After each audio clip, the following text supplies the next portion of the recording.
ሰላም ጤና ይስጥልን። ይህ ኢትዮ ታይምስ ሚዲያ ነው። የአማራ ፋኖ ብሔራዊ ንቅናቄ ቴዎድሮስ ዕዝ 201ኛ ኮርና የ54ኛ ክፍለ ጦር አባላት ለወራት የወሰዱትን ጠንካራ አካላዊ ስነ ልቦናዊና ታክቲካዊ ስልጠና አጠናቀው በታላቅ ስነ ስርዓት ተመርቀዋል። በምርቃቱም የአፋብን ዋና ሰብሳቢ አርበኛ ዘመነ ካሴ መልእክት አስተላልፈዋል። ይህንን ጉዳይ በስፋት እንመለከተዋለን። የአፋብን ጎንደር ጠቅላይ ግዛት በላይ ዕዝ ስራ አስፈጻሚ በሁለተኛ ቀን ውይይቱ ወቅታዊና የቀጠናዊ ጂኦፖለቲካል አሰላለፍና ስትራቴጂካዊ ሁኔታዎች ላይ ስልታዊ ግምገማ አድርጓል። ይህንም ጉዳይ እንመለከተዋለን። ኔታንያሁም ከትራምፕ ጋር ለመምከር ዋሽንግተን ገብተዋል። የእስራኤል ጠቅላይ ሚኒስትር ቤንያሚን ኔታንያሁም ከአሜሪካው ፕሬዝዳንት ዶናልድ ትራምፕ ጋር ለመወያየት ዋሽንግተን ዲሲ ገብተዋል። ይህንም ጉዳይ በዝርዝር እንመለከተዋለን። የተባበሩት አረብ ኤምሬቶች ማዕከላዊ ባንክ ዛሬ ይፋ ባደረገው የግንቦት 2026 የገንዘብና የባንክ እድገቶች ሪፖርት መሰረትም በሀገሪቱ ባንኮች ውስጥ የሚገኘው ነዋሪ ያልሆኑ ደንበኞች የውጭ ሀገር ዜጎችና ተቋማት ተቀማጭ ገንዘብ በግንቦት ወር ብቻ በ3.6 በመቶ በማደግ 318.6 ቢሊዮን ድርሃም መድረሱ ተገልጿል። ይህንም ጉዳይ በስፋት እንመለከተዋለን። እስከ መጨረሻው አብራችሁ እንድትቆዩ በአክብሮት እየጋበዝኩ እነሆ ወደ ዋና መረጃዎች አመራለሁ።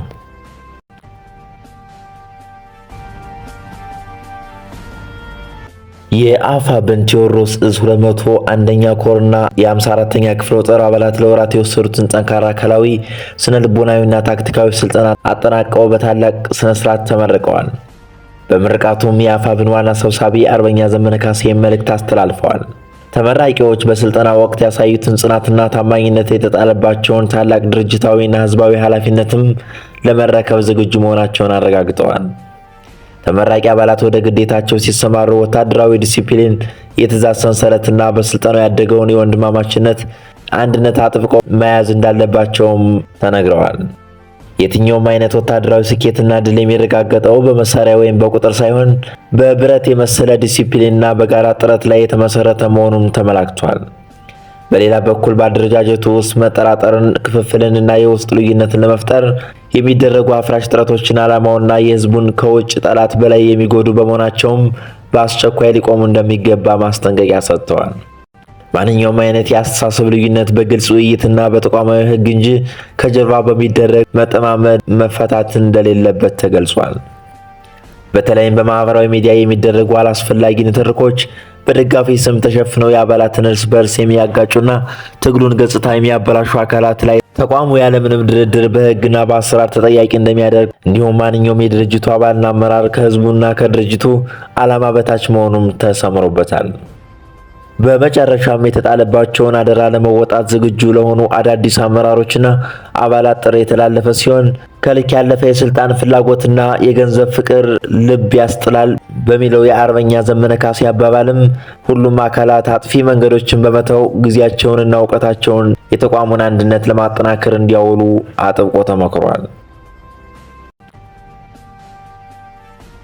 የአፋብን ጎንደር ጠቅላይ ግዛት በላይ ዕዝ ስራ አስፈጻሚ በሁለተኛ ቀን ውይይቱም ወቅታዊና የቀጠናው ጂኦፖለቲካዊ አሰላለፍና ስትራቴጂካዊ ሁኔታዎች ላይ ስልጠናዊ ግምገማ አድርጓል። የምስራቅ አፍሪካ ቀጠና የበርካታ ሀገር በቀልና ቀጠናዊ የፖለቲካ ኃይሎች የፍላጎት መገናኛ የትግል አውድ መሆኑን የተገነዘበው ስራ አስፈጻሚውም ይህንኑ ታሳቢ ያደረገ የኃይል አሰላለፍና ትንተና አድርጓል።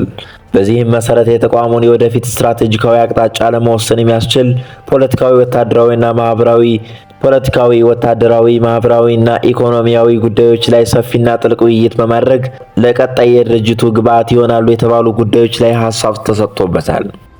ይህ ከፍተኛ የውይይት መድረክ የተመራውን በአፋብን ምክትል ሰብሳቢ ለወታደራዊ ጉዳዮች ኃላፊ አርበኛ ሀብቴ ወልዴ፣ የፖለቲካ መምሪያ ኃላፊ አርበኛ ረዳት ፕሮፌሰር ጌታ አስራደ እንዲሁም ሌሎች ከፍተኛ የድርጅቱ አመራሮች በተገኙበት ነበር ተብሏል። ስራ አስፈጻሚ በቀጠናዊ ሁነቶች ተቋማዊ ዝግጁነት ላይ ያደረገው ምዘና መነሻ በማድረግ በቀጣይ የትግል ምዕራፍ መወሰድ በሚገባቸው ታክቲካዊና ስትራቴጂካዊ እርምጃዎች ላይ ትኩረት ተደርጎበታልም ተብሏል።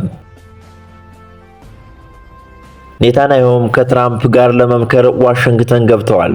የእስራኤል ጠቅላይ ሚኒስትር ቤንያሚን ኔታንያሁም ከአሜሪካው ፕሬዝዳንት ዶናልድ ትራምፕ ጋር ለመወያየት ዋሽንግተን ዲሲ ገብተዋል። በዋይት ሀውስ በሚካሄደው ውይይትም በዋናነት በኢራን ላይ በቀጠናው ያለውን የጸጥታ ሁኔታና የቀጠናውን የጂኦፖለቲካል አቅጣጫ የሚያመለክት እንደሚሆን ይጠበቃል ተብሏል። ይህ ጉብኝት ሁለቱ መሪዎች በየካቲት ወር በቴህራን ላይ ከተከፈተው የወታደራዊ ግጭት በኋላም ፊት ለፊት የሚገናኙበት የመጀመሪያው ውይይት መሆኑም ትኩረት ስቧል። ጉብኝቱ በዌስት ባንክ ያለው ውጥረት እየተባባሰ ባለበትና እስራኤል ውስጥ በ3 ወራት ውስጥ ምርጫ ሊካሄድ በሚጠበቅበት ወቅት መሆኑም የፖለቲካ ተንታኞችን ትኩረት ስቧል ተብሏል። አንዳንድ ተንታኞች ኔታንያሁም ለመጪው ምርጫ የትራምፕን ፖለቲካዊ ድጋፍ ለማግኘት እየሰሩ እንደሆነም ይገልጻሉ። በውይይቱ ላይ ከኢራን ጉዳይ በተጨማሪም በእስራኤልና በሊባኖስ መካከል ያለው የደህንነት ሁኔታም እንዲሁም የአብርሃም ስምምነት ወደ ሌሎች የአረብ ሀገራት የማስፋፋት ጉዳይ እንደሚነሳም ተገልጿል። የኔታንያሁ የዋሽንግተን ጉብኝት ከመደበኛ ዲፕሎማሲያዊ ውይይት በላይ የፖለቲካና የጂኦፖለቲካል ክብደት ያለውም ነው ተብሏል። የውይይቱ ውጤት በኢራን፣ በሊባኖስ፣ በጋዛና በመላው በመካከለኛው ምስራቅ የጸጥታ ሁኔታ ላይ ተጽዕኖ ሊኖረው እንደሚችል ይገመታል ተብሏል። ሆኖም የሁለቱ መሪዎች ውይይት ዝርዝር ውጤት ለሕዝብ ይፋ እንደሚደረግም ተጠቁሟል። የተባበሩት አረብ ኤሚሬቶች ማዕከላዊ ባንክ ዛሬ ይፋ ባደረገውና የግንቦት 2026 የገንዘብና የባንክ እድገቶች ሪፖርት መሰረት በሀገሪቱ ባንኮች ውስጥ የሚገኙ ነዋሪ ያልሆኑ የደንበኞች የውጭ ሀገር ዜጎችና ተቋማት ተቀማጭ ገንዘብ በግንቦት ወር ብቻም በ3.6 በመቶ በማደግ 318.6 ቢሊዮን ድርሃም መድረሱ ተገልጿል። ይህ ከፍተኛ የውጭ ተቀማጭ ገንዘብ እድገት በግንቦት 2026 መጨረሻም 3463.4 ቢሊዮን ድርሃም ለደረሰው የሀገሪቱ አጠቃላይ ባንኮች ተቀማጭ ገንዘብ ማደግ የራሱን ትልቅ አዎንታዊ አስተዋጽኦ አበርክቷልም ተብሏል።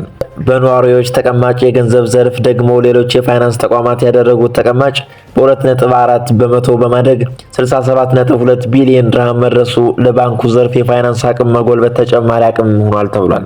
ይህ በነዋሪ ያልሆኑ የደንበኞች የተመዘገበው ከፍተኛ የገንዘብ ፍሰትም የሀገሪቱን አጠቃላይ የባንክ ሀብት ይበልጥ አጎልብቶታል ተብሏል። በሪፖርቱ መሰረት የኤሚሬቶች አጠቃላይ የባንክ ሀብት በከፍተኛ ሁኔታ በማደጉም 1.53 ትሪሊየን ዶላር ወይም 5633.1 ቢሊዮን ድርሃም ደርሷል ተብሏል። ይህ ቁጥር በሚያዝያ ወር መጨረሻ ከነበረው 5570.1 ቢሊዮን ድርሃም ጋር ሲነጻጸር የ1.1 በመቶ እድገት ያሳየ ሲሆን ለዚህም እድገት ሌላኛው ዋነኛ ምክንያት በሀገር ውስጥ የብድር አቅርቦት ላይ የታየው መጨመር መሆኑም ተገልጿል።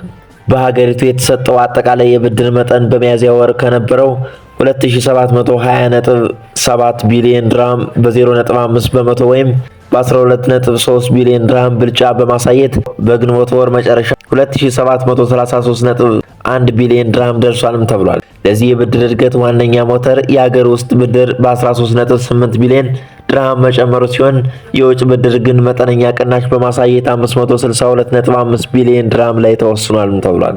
በተለይም ለግል ዘርፍ የተሰጠው የብድር መጠን ማደጉ ለሀገር ውስጥ ብድር መጨመር ከፍተኛ አስተዋጽኦ አድርጓልም ተብሏል።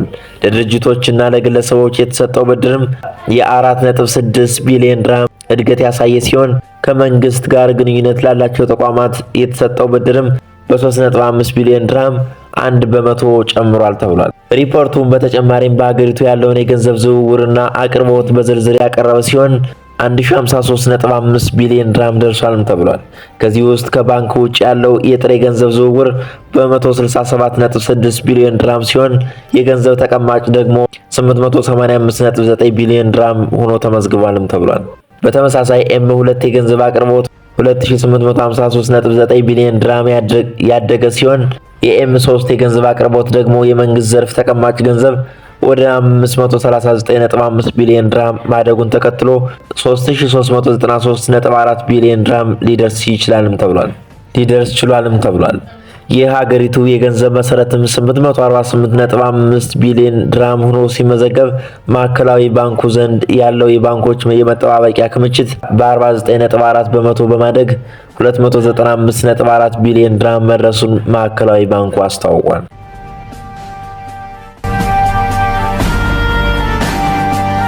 የዛሬው ዝግጅታችን እዚህ ላይ ያበቃል። በየቀኑ የሚለቀቁ አዳዲስ መረጃዎች እንዳያመልጧችሁ ቻናላችን ሳብስክራይብ ማድረጋችሁ እንዳትረሱ።